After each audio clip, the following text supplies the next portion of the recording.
Hi everyone, my name's Kat Williams and I'm the Pagan Federation LGBTQIA Manager, and today I'm going to be talking about creating your own festive traditions. So I'm from the UK and I had quite a typical upbringing, I think, where the celebrations I saw around me at this time of year were Christmas trees, nativity scenes and so on. So quite typically Christian, but I am holding in mind as I talk that from the beginning of November to mid-January, there are about 29 holidays marked by the 7 of the world's major religions. So for the most part, I'll be referring to festivities to describe the run up to Yule, which I celebrate. And when I talk about Christmas, it's in reference to that generic celebration, the 24th, the 25th and the 26th, rather than the actual religious observance, just in case people get confused in what I'm talking about. I will be talking about my own thoughts and my own experiences, which of course will be very different for everyone, but I hope you'll find it food for thought and discussion. So for me as a pagan, Yule represents a time to welcome back the light, to mark the shortest day and the returning light. It marks a time where hope and light begins to return to the earth, and it's a time to gather with friends and family, and if social media is to be believed, everyone is living their best life and they're doing it wearing matching pajamas. In the West, at least, regardless of our religion, this festive time of year is unavoidable, and most of us will have this blended approach to the festive season, whether it's Christmas movies, school play, decorations, or visits to Santa, or the fact that Mariah Carey will start blasting the moment that the Halloween decorations come down. Instagram and social media tells us what everyone else is doing. We talk about presents, who is buying or wearing what to the Christmas party. When do you put the Christmas tree up? You have food, festivities, and program after program about the perfect family experience. You have posts telling you to appreciate your family, to put down the phone, turn off technology, and focus on what's important. Now, if this is your thing, then great, go for it. But what I want to talk about is what to do if, heaven forbid, you don't like this time of year or the typical festivities. If you don't want to celebrate or you can't be your authentic self doing it. I want to give you simple ideas about celebrations and a little reminder that it's okay to say no sometimes. You can create traditions that bring you joy, and if you find that the festive season comes with sadness and memories that are negative, perhaps it's time to stop and create your own way of marking the passing of the year, a way that you can create this yearly tradition of your own. So a little bit of background on me. I love Christmas. Now, I mean, I love Christmas. If it was up to me, I would have so many fairy lights that you could see me from space. I embrace carols and presents and trees and parties. I was very fortunate in the fact that my home growing up at Christmas time was a really joyful one. My parents were very accepting. I would often have friends who had difficult family situations come and stay with us. We really didn't have a lot of money, but there was always space at the table for anyone who needed it. There was always a bed that could be made up on the sofa. Even as a pagan, I celebrated Yule and Christmas. And I think quite a lot of us do that, where you don't share your religion with your family and you want your children to experience a full spectrum of the festive period. Now, as we grow up, our lives get complicated, and mine was no different. I now share my life with someone who didn't have that family experience growing up. Christmas was a time for fear and disappointment and sadness, and there were no presents or excitement. And now the turning of the seasons and those twinkling fairy lights, just a reminder of that pain. And I think that's something a lot of people can relate to, whether that's through estrangement or grief or abuse or other difficulties. So initially, I set off on this determined journey to provide the best festive season ever. I wanted to give the best meal, the perfect presents. There was lots of people, the perfect Christmas tree, and my beloved carols. Every festivity you can imagine, I wanted to show them what they'd missed in glorious Technicolor. And when this brought nothing but agitation and arguments, I was hurt and I was angry because they weren't even trying. They weren't trying to enjoy it. Couldn't they see how amazing it was? Why couldn't they try and love it as much as me? Now, looking back, I know I was naive and I was making it all about me. And it took a good few awful Decembers for my light bulb moment to come. So a few years later, although we marked Yule together, I decided that I wouldn't bother with the traditional meal or the grand typical celebrations. And for whatever reason, we found ourselves traveling on Christmas Day, and we found ourselves really hungry in Chorley services on the M6. And the place was empty, completely empty, except for 2 police officers and a Muslim family. And we ended up all eating fish and chips together, and we laughed, and it was real laughter, and it was real smiles, and it was actually pretty great.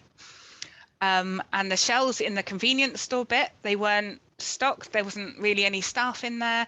There wasn't a mince pie in sight. So we ended up buying chocolate covered baklava, which we'd never had before, and that we ended up eating as we drove and carried on our journey. But on that day, on that Christmas Day, for the first time in a decade, we found peace and joy, and it didn't come with fairy lights or profound ritual. It came on the M6 from simplicity, sharing a moment with strangers and understanding somebody else's journey. So we decided to break the legacy, to heal and slowly create our own traditions. On Yule, we began hosting curry nights, and this was pre-COVID. But hopefully we'll be doing it again soon. I would cook up massive pots of curry, and I'd invite friends and colleagues to come over, and they brought naan breads and puddings, or they just brought themselves. There was no pressure. There was no judgment for not coming, for leaving early, or going to a different room to read. It was non-festive, it was child-friendly and completely honest. For those nights, I honestly say they hold the most authentic Christmas memories of my adult life for me. Yule is about sharing hope and joy on the darkest day, and we do that by opening our home and allowing people to find peace in curry and not having any pressure to be festive and be anything but themselves. And as for the 25th, we still don't do it. Well, not in a traditional way. The compromise is a traditional meal on Christmas Eve with family, with a caveat that you can escape when you need to. Then we just exist the following day. We don't do gifts for each other, but we watch our children open theirs, and we get through the day, and then it's over. And it's just one day, but one where we feel close and we can be honest, and we laugh gently, and we eat chocolate covered baklava. By acknowledging and understanding people's journeys, you can really create something that's special and sacred. So how can you mark Yule? I would really love if you wanted to leave comments and messages to let me know what you do on Yule, or what you do in that Christmas period, traditional or otherwise. I really love getting ideas from other people as well. So I was trying to think over some ideas. As a family, we collect seasonal foliage, and we bring it into the house, and we decorate the house with it. We have a mantelpiece that is our, I guess, a permanent altar, a family altar. Just be careful you're not bringing in insects that think spring's arrived when the heating comes on. We did have a lot of unexpected guests one year. We talk about traditions. We're lucky to have oak and holly growing close by. So we talk about the battle of the Oak King and the Holly King, the Oak King taking the crown with the increasing light. And the kids love this, and it's a great excuse for them to simulate a fight until it gets out of hand. You can burn incense. Traditionally, it's frankincense, myrrh, and cinnamon, but if you don't like those smells, then don't use them. What's the point? Make it mean something for you. Personally, I like oranges, and I will burn orange oil. For me, that reminds me of clementines that you get at Christmas that are wrapped in tissue paper, and you don't seem to be able to get them at any other time. And it makes it something, it connects it to my roots, and it makes it really powerful when I smell those smells. Equally, if you don't have incense, or you live somewhere where you can't burn it, use a scented candle, use oil, use perfume, use festive potpourri. There's no right or wrong way to mark this, to mark Yule. Don't get hung up on being precise. Your spiritual path and your connection to the earth around you is not based on what you have, but it's based on what you feel.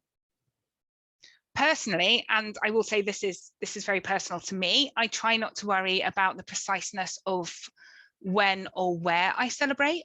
I've lit candles in churches that mean as much to me as those that I've lit on my altar.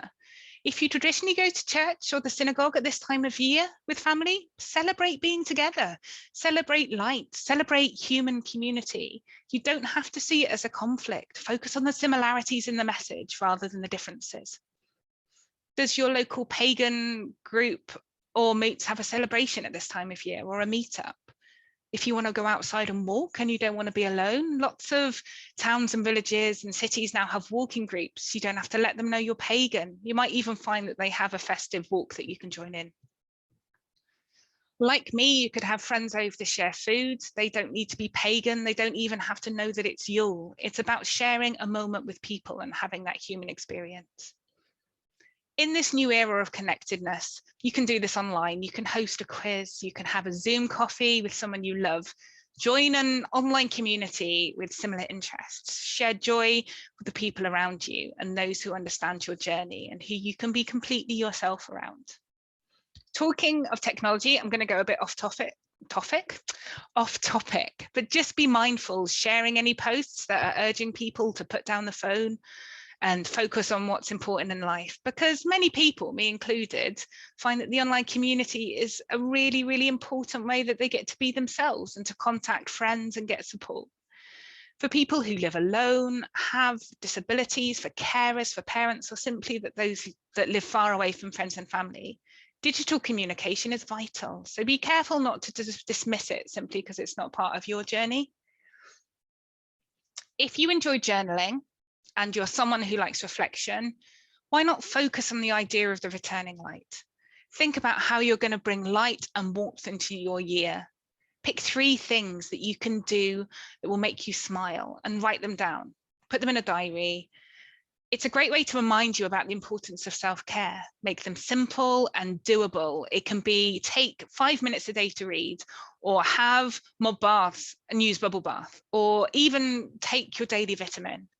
If it works, if you enjoy it, then repeat next year. Create a tradition, build on it. Sacredness isn't found in quiet corners. It's found in thought and understanding. Anything can be your ritual if it brings joy and understanding. Sadly, though, at this time of year, we do see depression and anxiety begin to peak. Whether it's the dark nights, the stress, the expectation, or the financial worries, it can have a real impact on everyone. Seeing those around us having this color-coordinated greeting card time of it can really add pressure that we don't need to put on ourselves. It's so important not to compare your experience to what's projected around you. There's huge pressure to create something that's picture perfect, even within the pagan community. That you have to do it for your friends or your family or your children because it was done for you. That's the way it's always been done. There's a fear that you're letting people down, but I can guarantee through personal experience that my family enjoyed the traditions we created together that make us happy, to the arguments and the picture perfect time that I felt I should be providing. For many reasons, December can be a really isolating time. It can be difficult for those who are estranged from family, which is something we see quite often in the LGBTQIA community. For those who are estranged from their families due to lack of acceptance, or those who can't be authentic when they go home, it can be a place that's full of anxiety. And sadly, in some cases, it can be a time that's emotionally and physically unsafe. If you're feeling anxious about spending your holidays with family, if you're out or you're not accepted or you're unable to be authentic or for whatever reason and you have no alternative, then make sure you reach out to friends and have a support network to back you up whilst you're there. Check in with them, let them know your situation. Can you schedule a meetup when you go home? Can you book in a Zoom coffee, something to look forward to? Make sure you focus on your self-care. Even if somewhere that you don't feel comfortable and can't be authentic, you do not have to feel alone. Now, if you're a friend of someone, not just in the LGBT community, but anyone who is struggling, make sure you offer out that hand of support and a safety net. Arrange a coffee, send a message, let them know that they're not alone. It can make the biggest difference to someone. Now, if the situation is going to be very difficult, Sometimes saying no is the ultimate act of self-care. If the alternative is going to affect your physical, mental, or emotional well-being or safety, a festive period to focus just on yourself can be the right thing to do. Remember that the word no is a complete sentence. It's not disrespectful. It's acknowledging your capacity and protecting your boundaries. If you are facing the festive period alone, remember to reach out and check in with your friends and let them know you're by yourself, and make sure you plan your day. Choose some nice food or comfort food. It doesn't matter if it's beans on toast or a roast dinner. What do you want to have for yourself? Do you want pizza? Have 2. It's your day. It's all about what you want to do. If you need it, use distractions. Save a box set on Netflix to go through on the day. If I don't answer my messages on Christmas Day, it's because I'm binge watching The Witcher. Have a bath, paint your nails, do something for yourself. It's just a day and you're not alone. And if you are struggling, reach out. If you need help, there's so many organisations that are there to listen and help you. Pick up the phone. The light is coming and you've already made it through the darkest night. So let me know how you're marking Yule, how you celebrate, and what you're going to do to create your own traditions. Let me know if you love this time of year, if you hate it, or if you're somewhere in between. So finally, I hope you find your peace this festive season, whether that's in matching pajamas and fairy lights, on the M6, or from under a duvet until the light comes back. Your journey is valid, your experience is important, and you are absolutely loved. Thank you so much for listening.